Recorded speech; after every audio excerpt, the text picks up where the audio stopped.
In areas where there's a lack of resources, all you have is creativity and family. All you have is community. And that to me is way more important than a large bank account, is a large sense of self. Character traits we have to develop as being minorities are the exact ones that they say are desirable in a founder of a company. Resilience, scrappiness, perseverance, willingness to change in a direction. Those are things you develop as a minority.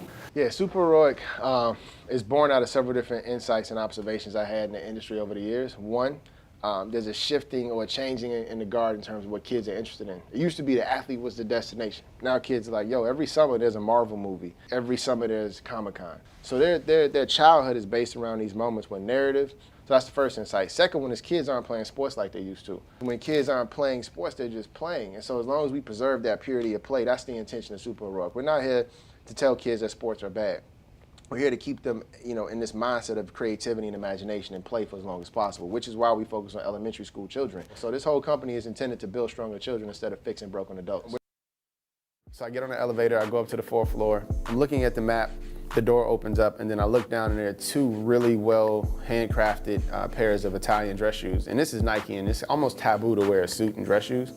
So I'm like, who are these people? And I look up, it's Larry Miller, the president of Jordan Brand, and it's Michael Jordan. I put my head back down and I start pressing the button on the elevator. Unfortunately, it was the wrong button, so the door was doing this. It was like jerking open. I was trying to close it and pretend like I was on the wrong floor. And in that moment, MJ sticks his hand through the door, and he has these insanely long fingers, and he almost grabs my chest and he's like, are you the intern?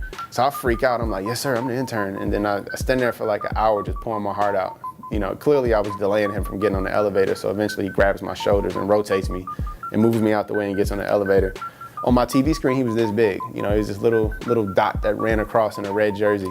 For him to know my story, to know my name, to know that the neighborhood I came from, he's quite familiar with. He understood what I had gone through to get there, and he respected my hustle. But what I learned from Michael was something that was very special that has carried me forward throughout my entire career.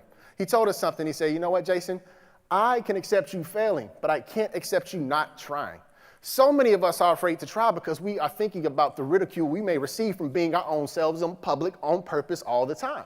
But you have to be comfortable in the skin that you're in, because by you being comfortable with your dream, you allow someone else to have their dream.